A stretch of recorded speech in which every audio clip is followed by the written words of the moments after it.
for joining us. I know we've still got some people coming along, but happy Wednesday.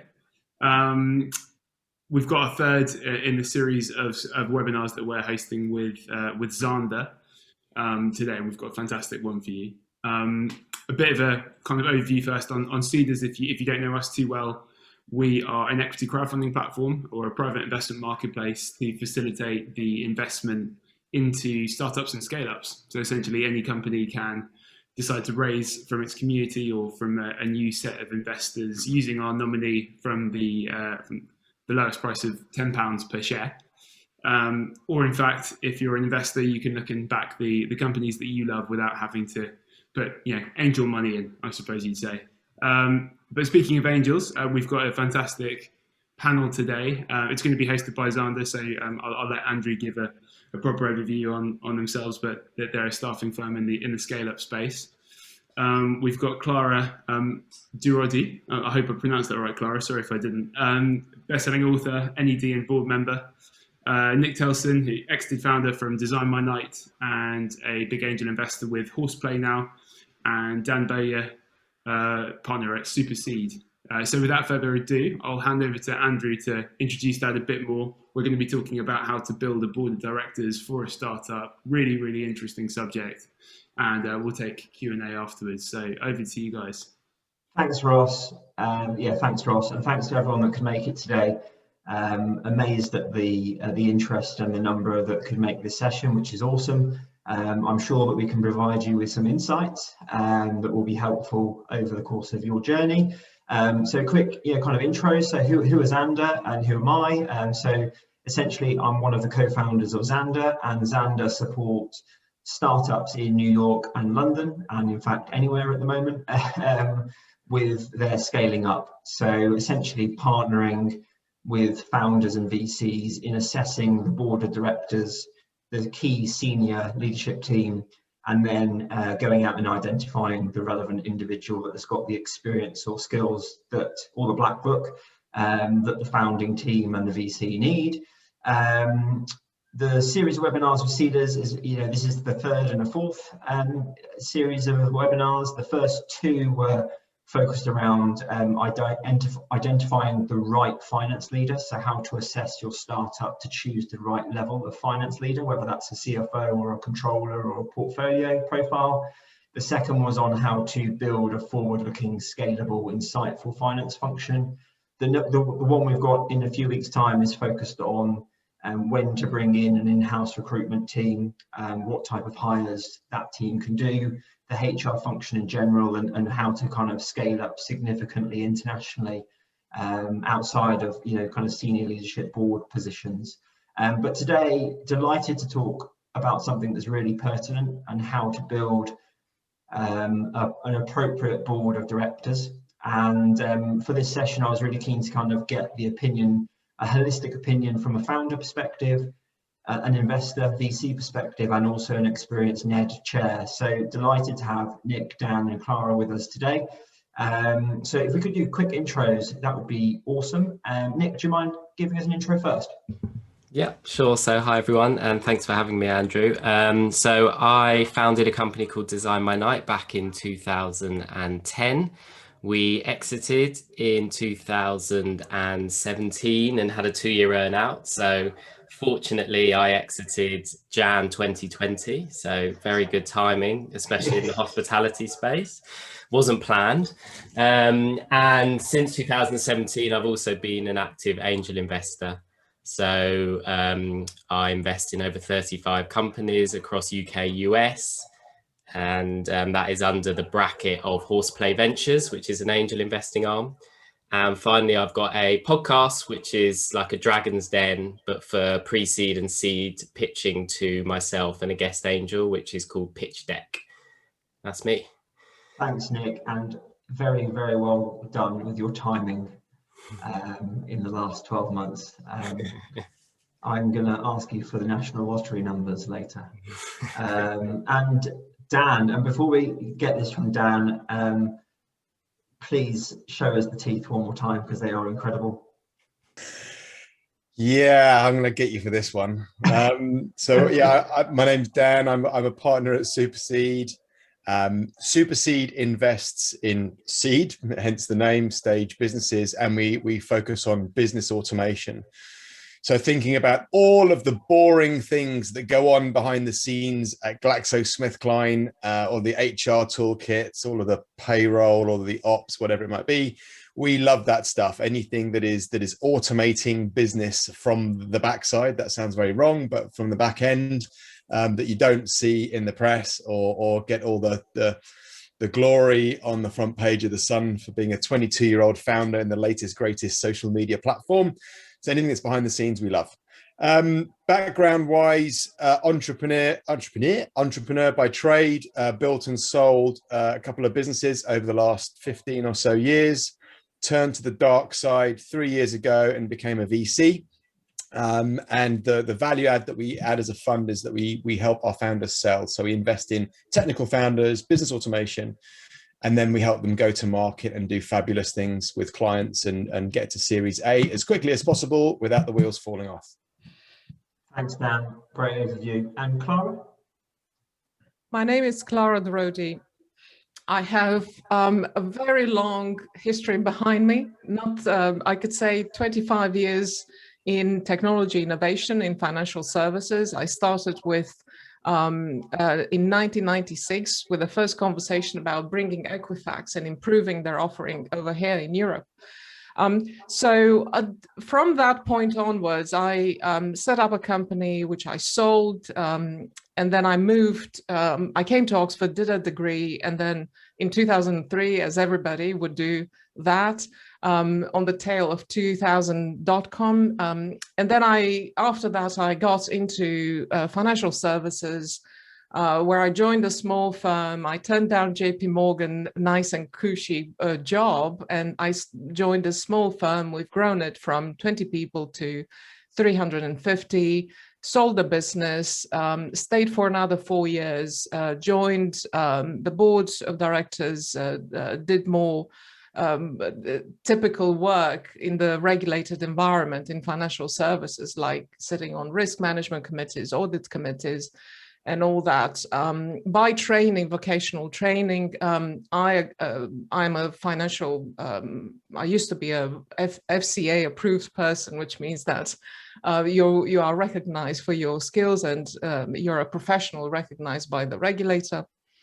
And I'm trained as a fund manager, but then I put that all to one side in 2015 when I decided to dive seriously into what I had identified already as early as 2011 as being the next wave of automation, intelligent automation in financial services.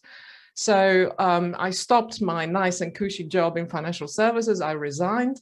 I started learning how to code. I started researching the intersection of neuroscience, artificial intelligence, and wealth management, trying to understand how we need to automate tasks and client engagement in a way in which we build trust, because trust in financial services, like in other industries, is absolutely of essence. And then I started advising board of directors, mentoring startups, and here I am today. Key points about me: I know quite a lot about automation in financial services. I'm an expert in applied AI, primarily ethical AI for business growth and profitability. I'm an advisor and mentor to startups, and I also work with more established board of directors. I published a book, Decoding AI in Financial Services, and the next one is on its way, Technology Competent Boards, about the same topic. Thanks, Clara, and thank you all for joining us today. Yeah, I'm sure the attendees and the guests will agree it's a great panel, and it's going to be really interesting to get the view of a founder, a VC, and a board member. Before we dig into questions, we're going to focus on the founder, and then the VC, and then the board and the chair piece. Feel free to put in questions in the Q&A box at the bottom, and Ross will do a Q&A wrap up towards the end. If there's anything really interesting, Ross, feel free to interrupt us, as long as we're on time, which we'll try our best to be so.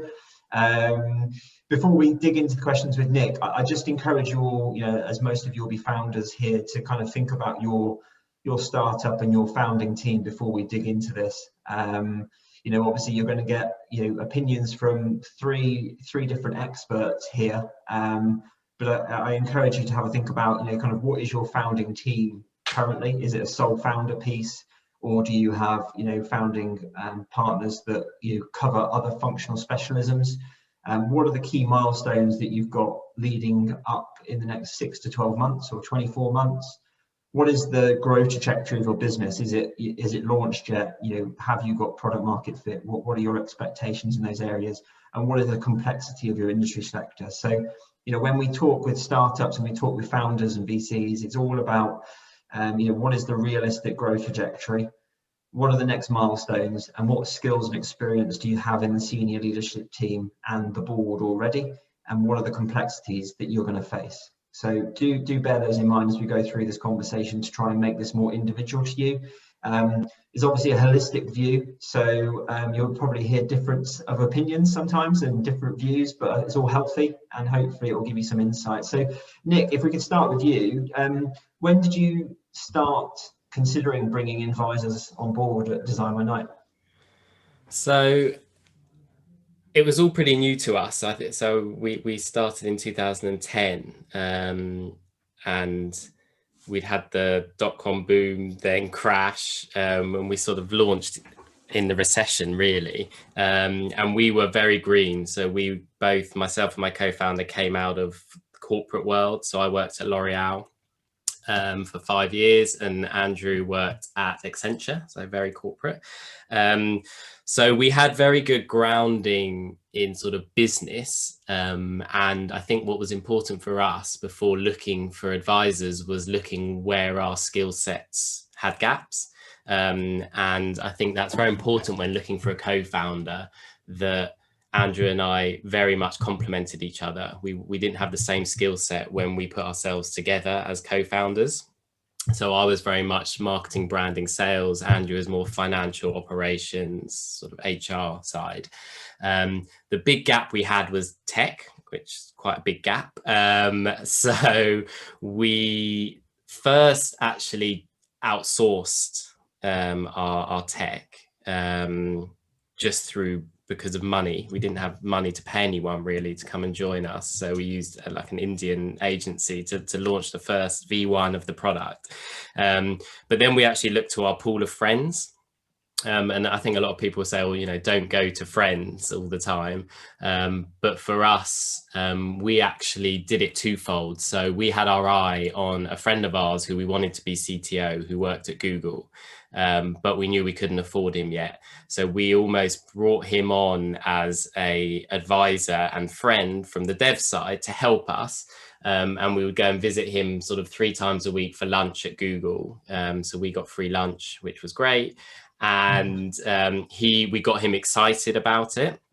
And I think that was the best way we could to sort of plug that tech skills gap that we had. So he helped us, he advised us, he got excited about it. And then when we raised our first angel round of 250 grand, he was the first hire we made. And because we got him so excited about it as a friend, he then almost came on as a third co-founder. So then for us, we had sort of all the skill sets covered. And beyond reaching out for external people, we just then self-taught. So anything we didn't know, SEO was a big one for us at DesignMyNight. We just studied, got our head down and sort of learned SEO and realized it's actually not that complicated. And a lot of things there's a lot of resources out there now where you can teach yourself. So it's about having the mindset to go and constantly improve, constantly teach yourself stuff. So the first few years, it was us 3 sort of going ahead and teaching ourselves the way. Our first external person became our chairman, which I'm sure we'll get onto. And he was the head of entrepreneurship at London Business School. So he became our sort of first advisor. And that was more around the holistic business sense, which was important to us, and building the startup and growing the startup rather than specific skill verticals. And just touching on those 2 points, how did it feel for you and your co-founder when you kind of got the green light from your friend on the CTO piece, functionally and from a business perspective? How much of a game changer was that? Yeah, total game changer. And I think whenever I meet founders now from an angel investment point of view, if it's in development software space, I always try as much as possible to persuade them to get that tech in-house as soon as possible. It's an absolute game changer. You can move a lot faster. The passion is there. You know, working with external agencies can be great, and I feel the same about PR. But actually, if you bring that in-house, it's a total game changer. And for us, it was huge. He totally rebuilt our system. And then we went on to be a software company where we built 3 different systems for hospitality, and we wouldn't have done that without having Will on board. It's interesting, isn't it? Because obviously you've gone from 2 founders, one growth-led, sales and marketing, and ops and finance, and you needed the tech person. But if you had a CTO tech person and one of the other elements, whether it's the ops and finance, getting that CMO or that marketeer or that sales director or that brand person would have been the game changer for that pair of founders, obviously depending on industry sectors and so on and so forth. But if you've got the product right and you've got the ops right, you need to grow it. So I don't know if you see the same when you meet other either sole founders or kind of 2 or 3 founders. Yeah, I think, kudos to any sole founders out there. I don't think I could have done it as a sole founder.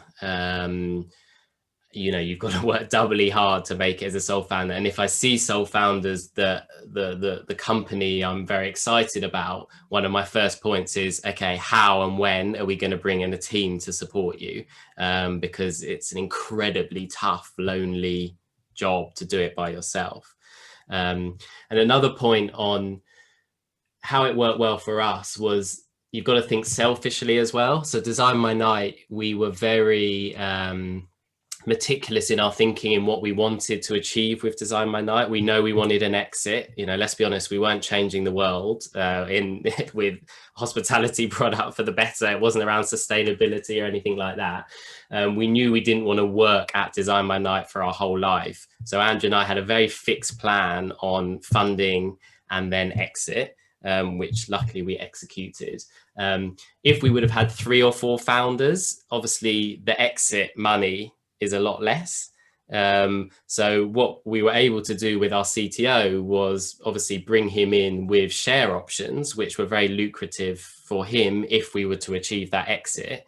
But we didn't have to obviously split the pot 3 ways clearly. So it's another way of thinking is you can hire people in with expertise and give them share options rather than bringing them in as a co-founder. And then obviously that dilutes your equity a lot, which is a very selfish point of view. But, if part of starting a company is to sell it and set yourself financially free, it's something you need to think about. And how many years into the business did the chair come on board, and how did you woo the chair to join you? So we were very fortunate. This is one of our big pieces of luck. So we actually met him at a friend of a friend's dinner party. It was a friend of a friend's dad, and we were in the kitchen helping clear up, and the dad walked in and started speaking to us. And then we said, oh, we're doing this startup. And he was like, oh, I'm the head of entrepreneurship at London Business School.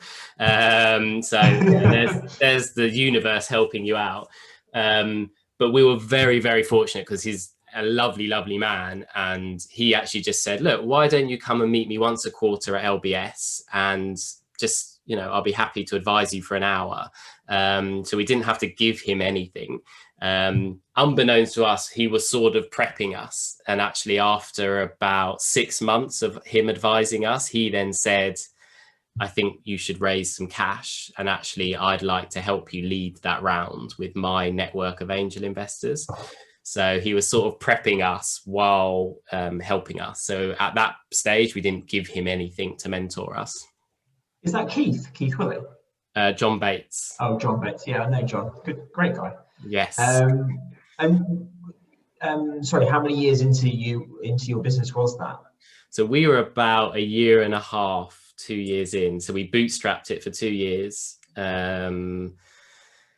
And then, we didn't know anything about funding, and angels and all of that was a lot less in 2010. So we were like, well, let's just bootstrap this business. And that was our mentality ongoing. So we raised 250 grand in that first round. The year later, we raised 250 grand with the same angels. And then we took it to exit. So we didn't raise any more money. We didn't want VC money. No offense, Dan. So we were like, if we think we can scale this to exit with that 500 grand by running a very lean ship that was also very cash generative, which obviously software is on direct debit monthly. So for us, that's, that is sort of all we needed. And that was the plan. And what other changes did you make from 2 years, 3 years on in terms of the senior leadership team or the board from an exec or a non-exec perspective? Yeah, so the board, again, we kept quite lean. So because we didn't bring on VC money or, millions, we were able to keep it quite lean. So actually the board was the three of us, so Will, Andrew, and myself, and then John, who became our chairman, and one of the other angels. So obviously we have board majority if anything needed to happen like that. But those two came on board and we met monthly, probably for the first 1.5 years, 2 years. And then we moved that to a quarterly board meet. So they were non-exec. He was a non-exec chair on our boards. So it's pretty casual. But because John, of his background, he ran the ship very tightly for us from sort of a board perspective. How much did that help, having someone that could just organize and run the show? Yeah, very, very helpful. That's something you don't think about. I think when you're thinking about advisors or NEDs, you think about the skill gap they can help you plug or customers they can introduce you to. But actually having someone just from a holistic, this is how we should operate you as a startup, was extremely pivotal. He made sure all of our finances and everything was just done to the dot. Everything was in shape. And actually, when we came to exit, the fact that we were in such good shape organizationally really helped our exit and the due diligence process. Is there anything you would have done differently looking back? Seems pretty clean, seamless. Yeah, I think from that point of view, no. Another tip that we did do, which maybe I would have done earlier, was actually turn to our customers. So some of our customers became advisors, and hospitality is a very sort of tight-knit community. And actually, we became very close to some of our customers, and sort of like a sales director at a very big hospitality company, let's say a pub group. We then leaned on a lot for experience and sort of advisory help with us, and we had a few of those dotted around the industry. Yeah, and that's again something you don't normally think about, is actually go to your customer base. It actually cements the relationship further, doesn't it, in some ways? Way further. Yeah, we became super close. So not in a weird sort of way, not only helping to get into their business, but actually opening doors to other businesses, but also giving a customer-centric perspective on what we were doing, which is obviously super important. Yeah, really interesting. Thanks, Nick. Dan, just coming to you, when you're looking at founding teams, your seed investment, what do you look for in the individuals and makeup? I appreciate that's a broad question, but is there any 2 or 3 things that really stick out for you? Yeah, I was reading the other day how VCs make decisions, and it basically boiled down to it's roughly 50% data and roughly 50% gut. And I think, and I don't know if that's true for all, it just made me think, but and I think when you're looking at founders of startups, you could possibly apply a kind of a similar kind of thinking around, you've got to get a really good gut feel. I always think about information in two spaces. One is below the neck and the other is above the neck. So what's a head decision and what's like a heart and a gut decision? That's how I framework my thinking. So I've got to look the founders in the eyes and go, do I believe you? Are you going to stay the course? Are you going to punch each other in the face? Can you sell? Do you know enough about what you're doing? Do you know enough about the technology that's going to provide doing what you're doing? Do you have the domain expertise to understand the space and the mindset of the people that you're serving? So it's a really hard question to answer.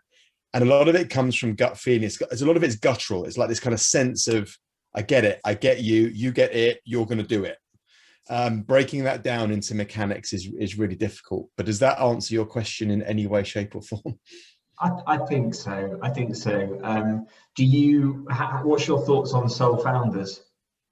I'm not as offended by sole founders as the industry. I'm not sure Nick was offended. I just think he was. I wasn't blaming Nick there at all. No, I wasn't blaming Nick at all. I think that there is an aversion. I think the one thing that I always look for in founders, going back to the previous question, which will lean into this, is have they got a huge, brutal ego and give zero SH1Ts about anything, but also know immediately when to drop the ego and be very humble and learn and be advised and take feedback. And you need to have this really weird balance of, I don't care what you think, I'm gonna effing go for it and forget the world. Expletive. And also, actually, no, I need to just shut up, listen, absorb, read the books, speak to the people, get the advice and get the insight. So if a sole founder is capable of doing that, and I have seen a few that are just whip smart, you believe it, you get it, you look them in the face, yep, and they have the right support team around them, I'm okay with that. And do you obviously as a business, you're looking at pre-series A, from a functional, you kind of leadership team, are you trying to make sure they've got certain boxes ticked? What sort of functional areas are you looking at? Yeah, let me try and ignore the obvious stuff, but well, you can't really, sorry. But there are roughly 20 jobs in any business anywhere in the world, whether you're Apple or you're, sole founder, startup A in your kitchen.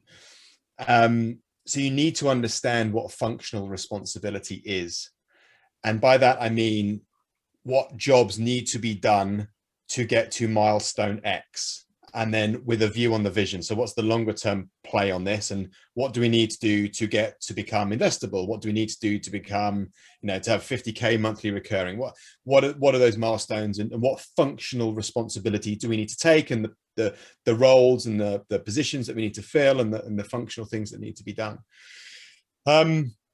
So they need to have a real handle on an awareness on that kind of functional responsibility. Now you can either buy it in, you can co-found it in, you can advise it in. There's a number of mechanics that you can apply to be able to fill those gaps. And some are short term, some are medium term, and some are forever.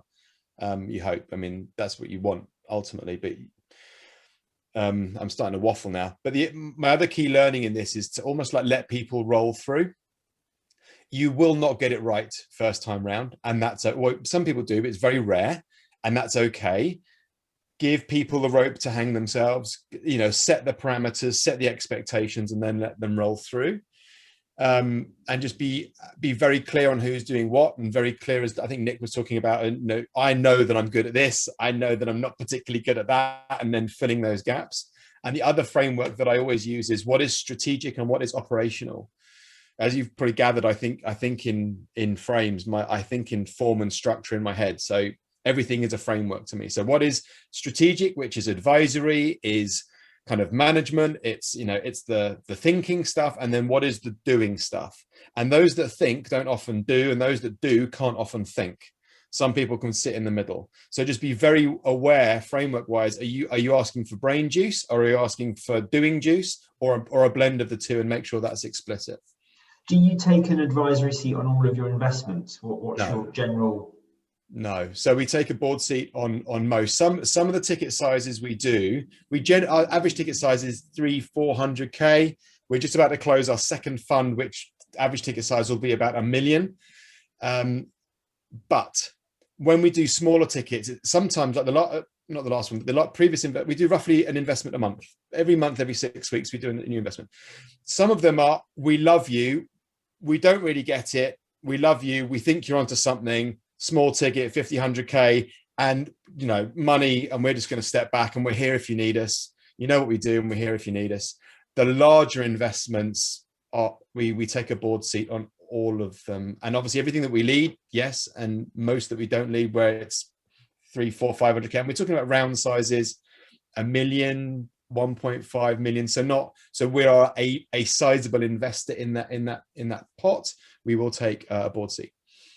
And the board seat, what element of the running of the business or involvement does that have?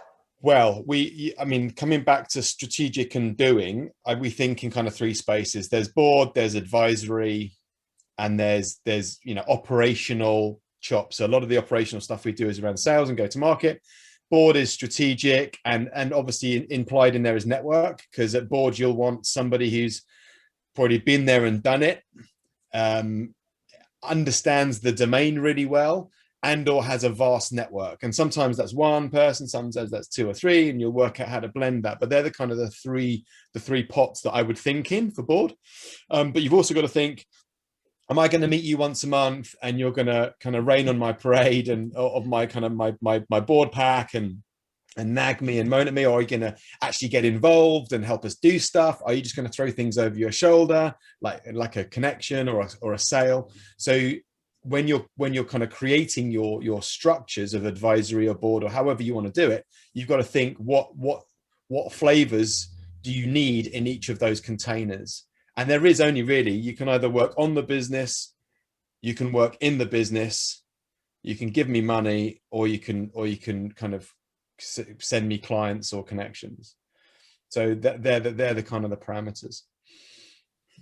And if it's an active chair or NED, what characteristic do you think is a healthy relationship between an advisor, a chair, and a founder? You know, should they have arguments? Should they disagree? Yes. What love an argument. If you're not fighting, you're not pushing. I like it. Well, let me, a backdrop to this is I only invest at seed. I only invest at the messy stages. So I love a fight. It's always with an intention. It's always with a very clear direction. It's never about what I think or what they think. It's always about, you know, what do the clients think? What's the best thing to do? And when I say fight, I don't mean, you know, abrasive, negative. I mean, let's get passionate. Let's like solve problems and not be polite or stand on parade. Let's get shit done.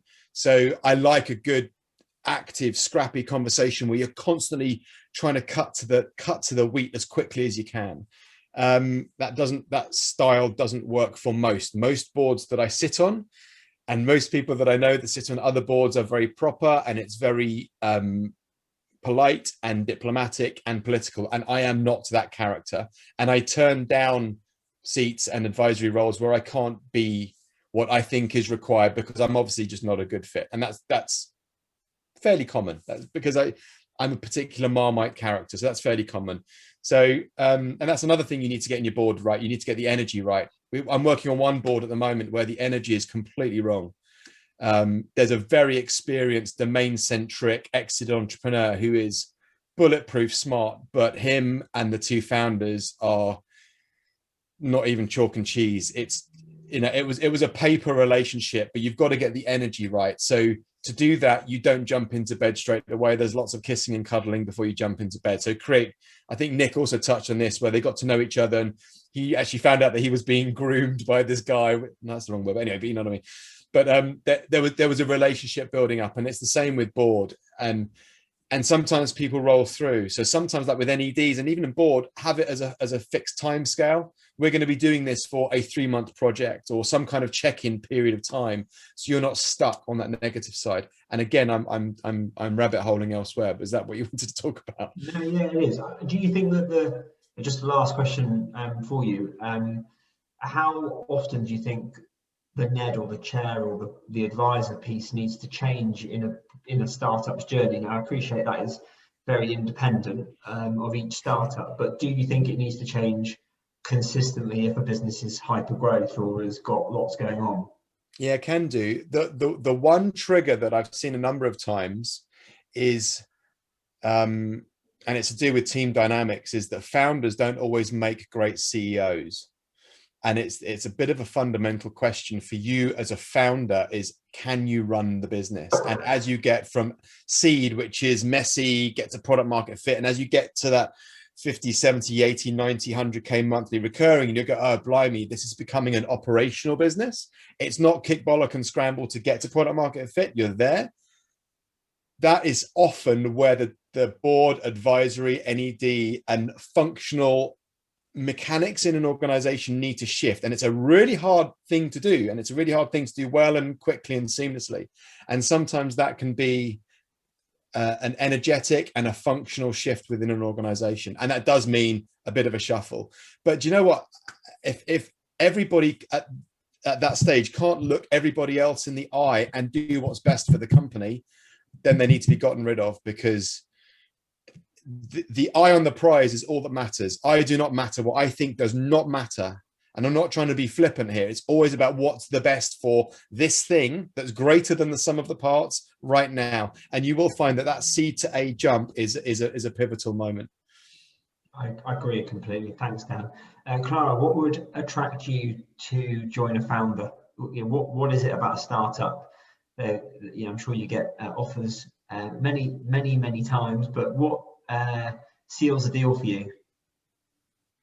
There are a few components. I think the first one is the product. What do they want to do?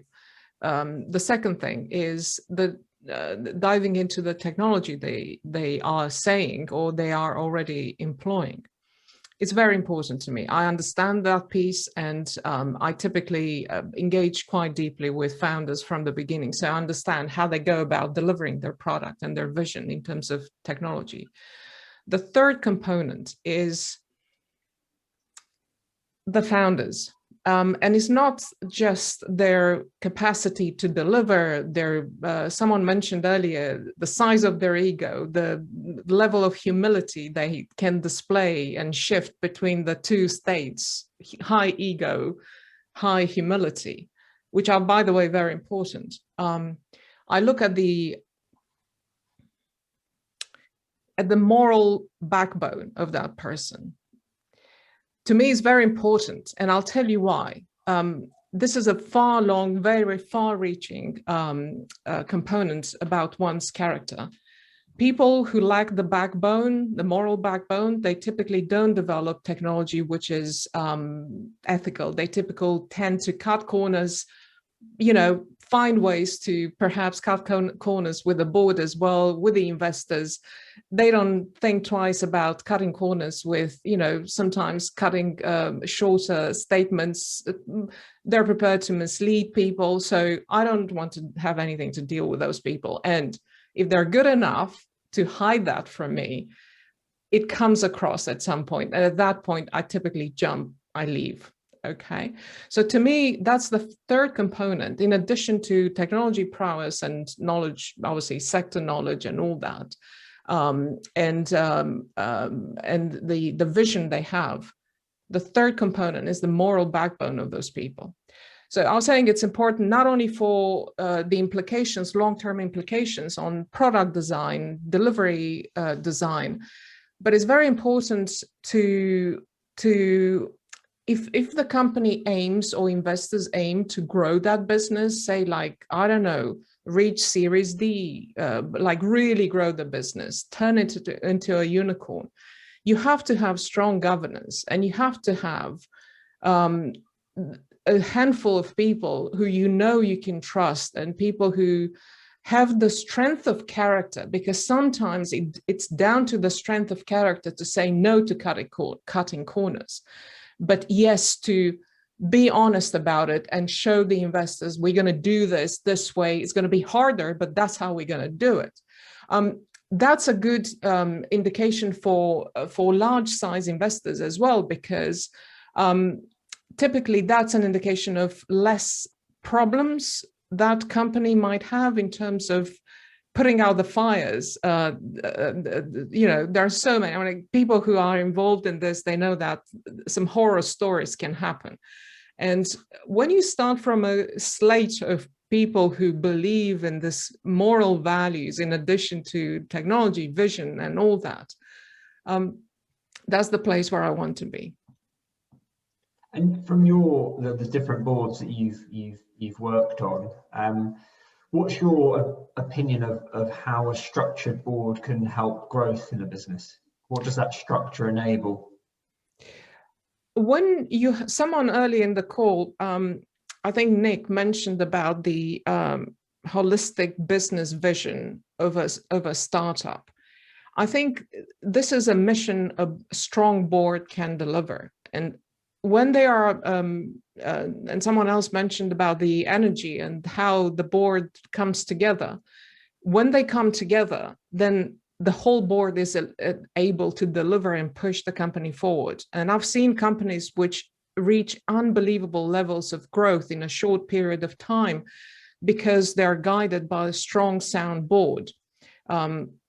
So have I answered your question on that? And with regard to the specifics around a non-exec chair and exec chair, what do you consider as a key consideration to decide whether the chair is an exec or a non-exec? What's the difference? So for instance, I'll give you an example from my own experience. I was approached by a rather successful, well-established startup. They're making good money, and they were proving that their technology is sound. They were hiring, more clients coming in. So they approached me and said, like, we're looking for an executive chair. And then I met, that was through one of their advisors, and I met the founder, and the founder was so hands-on and so capable to deliver that I couldn't possibly see how they would need an executive chair for that role. So you have to think, as a founder, do I really want someone to be hands-on executive as a chair, or are we capable as the executive team, the operational team, to deliver what we need to deliver? So when I see that kind of disconnect or no need to have an executive chair, I typically stand down. I don't get involved, like it was this case that I've mentioned to you. So a chair is a voice of reason, if you like. It's the person who enables the board to work together jointly to manage that energy someone mentioned earlier. A good chair is someone who is capable to identify blind spots and be a builder, not a bruiser. So yeah, someone who's perfectly ready to have a debate of ideas, not to bruise characters and not to bruise people's vision. I used to work with a company, when you work with younger companies, you have to, I think it's our duty as advisors or non-executive directors or mentors, we need to encourage them to reach out and build their vision politely, sometimes kindly, with humility, and have that kind of be 3 steps ahead of them and guide them on the right path. With, as Nick mentioned earlier, about their chairman, who for 6 months he was just like listening and helping, is just prepping them. So it's that kind of gentle hand, but really clear about the outcome. But you don't have to be a bruiser. You have to always think of being a builder. And do you think there's a natural journey from an advisor going to more of a formal independent non-exec? Does that work quite well, do you feel? So in my case, I would tend to take an advisory role as a first stage, as I get to know the company, I get to know what they're made of, for better or worse, and make a decision. When you join a company as an independent non-executive director, the legal implications on your own personal liability are different. So that would be an advice for anyone when you go as a startup, when you go and ask somebody, can you be my non-executive director? You have to understand that you're asking quite a lot from those people. So perhaps, this is my preferred route, which is spend a fair bit of time as an advisor and then add value, of course, and then make a decision whether I join the board or not. Thanks, Clara. I've just looked at the number of questions at the bottom. Ross, I think I've probably given you a bit of an impossible task here, but we will see what we can do. And just to highlight to everybody, there'll be a follow-up email with details and stuff to be able to answer questions. Yeah, fantastic. Thank you so much for that, guys. And thank you to the audience for the amazing engagement and questions. Some really, really good stuff on there. I don't think I'll be able to get through it all in time, but yeah, like Andrew said, we'll follow up with an email. We've got the recording. We might even do some kind of Q&A if there's a lot of frequently asked questions. But let me see what I can do. First and foremost, this is actually specifically for Dan, and I'm not going to take the bait and ask about teeth, Dan. Don't worry. This is actually about the whites of the eyes. You mentioned that you like to look at a founder and see, okay, are you going to do this? How can you commit to this, etc. And I imagine that's similar probably for an executive board member or an NED. Like, how much do I back these founders to do that? How easy or hard has it been to do that over the past 12 months, where clearly we've all been in our bedrooms or our living room, or have you just adapted like we all have?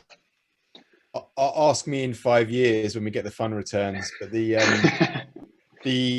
I remember the first deal that we did without having met the founding teams was back in, I think it was April, and it was, blimey, it's nearly a year ago, isn't it? Wow. And it was a shock, and it was oh my God, we're going to mess this up. This isn't going to work. How are we going to do this? You can't feel people via Zoom. And by July, it was just, this is how we do stuff around here. There was a slight leaning into more, so the due diligence process did slightly lean more into getting references, getting client references, so there was a slight weighting initially into how do we suss out these people without sussing out these people. But that's slightly become backseat to maybe there's more maybe there's more interactions now. You could argue that a meeting in a room is probably now 3 or 4 Zoom calls or other versions of interactions, but it's just second nature now. It's just how we do business. Fantastic, thank you. Yeah, a bunch of questions coming in here. We've got one from Tang, who's the CEO of Callie. Hey, Tang. He's asking about and there's a number of similar questions around here. What's the best way to find NEDs? Is it other platforms to look at? Is it through your network? Are there particular agencies that will look at and specialize in that? What's been your experience, guys? And I guess that's an open question. Well, I think Nick's a really good example of some of the ways, to be fair. I think so I'll let Nick, obviously he's given some ideas already. So I'm also a NED for 2 companies and an advisor in another one. I think, as Clara was saying, I've just built a relationship with them over time. So those 2 are in hospitality. So they just reached out to me. I think you'll find if you're just very genuine, very open, and very sort of honest with your intentions, with no BS as well, because we can read through BS through my 5,000 LinkedIn messages a day.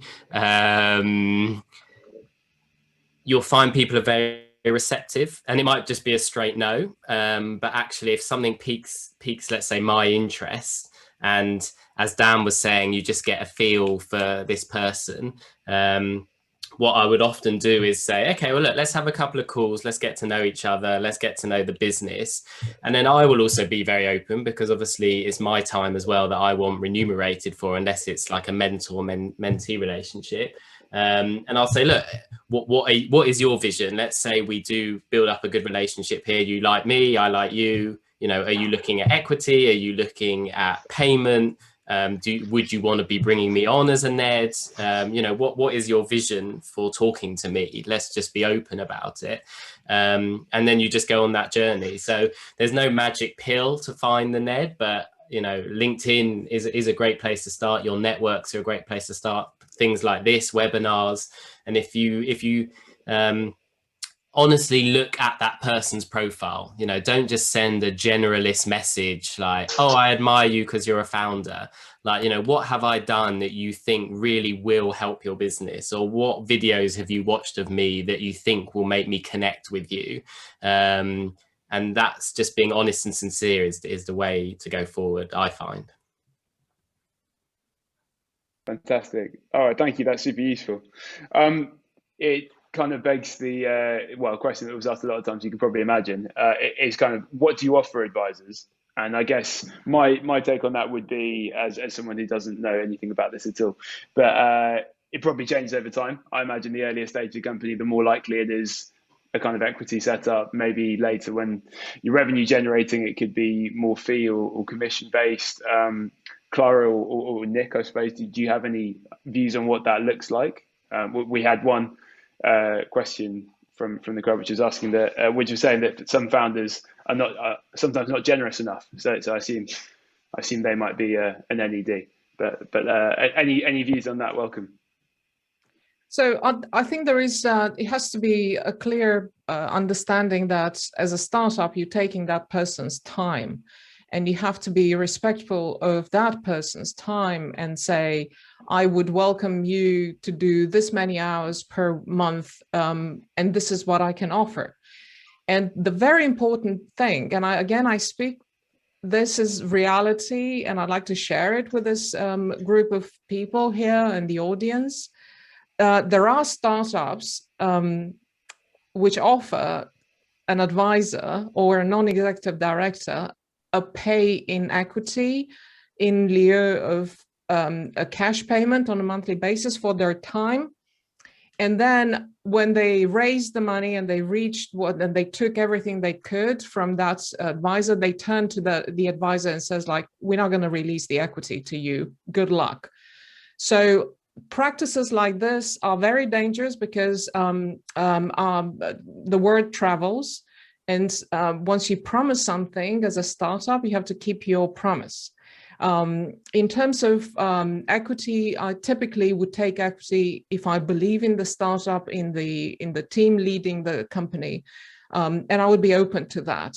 But typically, if the company is young, that's all they have, the vision and the equity. If the company is starting making money, say, I don't know, just put 1 million revenue per annum, then you'd seek like a smaller compensation in cash plus equity. And then the more money company makes, the more the company commands more control over how much they pay a non-executive director or an advisor, and how much equity they can also give. So that would be my take on that. Brilliant. Thank you very much, Clara. Have a shout from Lauren here, actually, for Nick. Just wanted to share that she's a big fan of the Pitch Deck podcast. So fantastic. Particularly episodes of Mama Maid and Dan Murray said, obviously, Seedrs portfolio company, Heights founder and starter of Founders. Another question from her, actually, is you know, she runs her own business in F&B. How do you go about sort of asking someone from industry, I guess, and is it a twofold thing in terms of someone in your network who you maybe take that leap up to saying, hang on, do you want to formalize this and make this an advisory role? Or in fact, someone totally cold? Are there different approaches for both? And I guess any ideas on that would be super helpful. And I think when you ask someone it's to be an advisor or a NED or a non-exec, whatever, it's a very flattering thing. So I wouldn't approach it with trepidation. You know, if you are saying, I respect you and your opinion so much that I want you to be part of our journey, and however I remunerate you, whether it be cash or equity, it's a very nice thing to be asked that. So if it's someone in your industry or not in your industry, as I said before, just go with very open intentions. It doesn't need to be shrouded with secrecy or anything. It's, I respect your opinion. I think you can do ABC for my company. I would love you to be involved. This is what I'm thinking about, how I'm going to remunerate you for your time. You know, how do you think about that? And just be very open and very clear with everything you're offering. As Clara said, I normally am a seed, pre-seed when I get involved from a NED point of view. So it's mainly equity. So I'm not looking for cash, but I look for equity, and you're very upfront about how much time you're going to commit. There are contracts out there, if you go down that route as well, on actually how much time you're going to commit. But just set the expectations of what you want from them and ask them what their expectations of their time. So then you're both on the same page. And would you put like having clear timelines in that conversation as well? I.e., if you hit these metrics by this time, I'll stay on. Maybe I'll give more time, or what have you. Do you want to always be really clear and transparent right from the get-go? I haven't done it like that. You know, I'm quite clear on how I give my time over, and that wouldn't really change on how big they get. What I have done with one is I've put in a revenue marker, and when I said, when you've hit this revenue, then I want to be remunerated this per quarter. So let me help you on your growth, and then you can formally pay me for my time as well. But a lot of the time, I'm not looking for that small win of, you know, a bit of cash every quarter. I've got my equity, so it's okay, well, let's help grow this business, and then we'll all win when we exit. Awesome. Cool, makes sense. Thank you. One coming from Imran. I think probably this could be a good one for you, Dan. Imran says that he's got a very technical team, so they're all very strong on the product side. They lack a lot on the marketing. Are there any recommendations on how to best approach that, or any particular board members? Obviously, someone who's a creative mastermind would be fantastic, but I guess you see lots of early stage B2Bs who might be in this position. So would love to hear your view on that. Yeah, it's very common.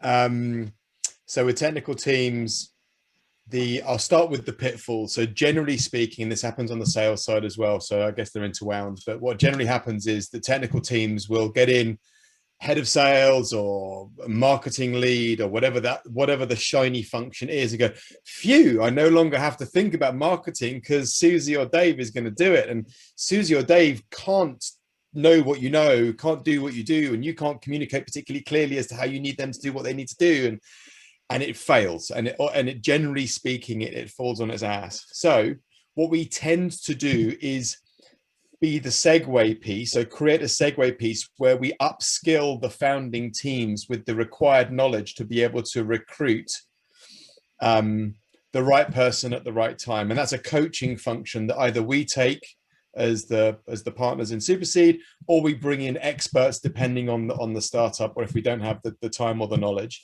And that is effectively understanding how to bottle founder sales and giving the founders the awareness of how to bottle founder sales. And that is, sales is, you know, marketing is a subset, everything is a subset of sales really when it comes down to the black and white. So my advice would be to Imran would be to get some advisory source into the business to up-spec their knowledge of what the function looks like, how it should be executed, who are the best people to do it, how to build playbooks, marketing plans. And it doesn't take much. And even though they'll want to, their natural skill set will be to focus on product. Hopefully they'll enjoy it, and it won't take a cosmic shift for them to get the light bulb moment. They go, I know what this is, who this is, why this is, how this is, when this is, and then they can make informed choices as to who they hire and when. And that can be a functional role, or it can be a strategic role. It can be, you know, anywhere between the two. Fantastic. I think we're out of time there, guys. Some real nuggets of gold there. I'll definitely be rewatching. Andrew, did you want to just wrap up and then we'll finish off and wrap up? I just want to say thank you to the panel. Great insights. I really appreciate your time. I know you're all really, really busy. So I'm sure that the participants on the call will have taken some pearls of wisdom from that, and I know I did as well. So yeah, thank you again for taking time out, and yeah, thanks Ross for yeah, getting us involved, and I'm sure we'll see everyone again soon. Fantastic. Thanks everybody. Take care. Have a good day. Bye bye.